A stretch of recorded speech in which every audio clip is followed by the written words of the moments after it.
কলকাতা নিরাপদতম। আমরা যেটা বারবার বলছিলাম, মাননীয় মুখ্যমন্ত্রী মমতা বন্দ্যোপাধ্যায়ের নেতৃত্বে কলকাতা শহর নিরাপদতম।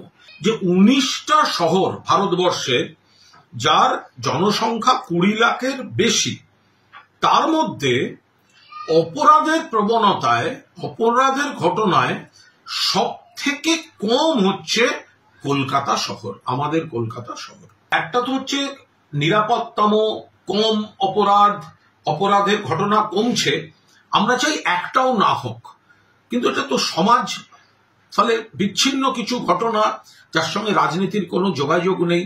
আইন শৃঙ্খলা খুব ভালো, নিরাপদতম শহর, মহিলাদের জন্য নিরাপদ।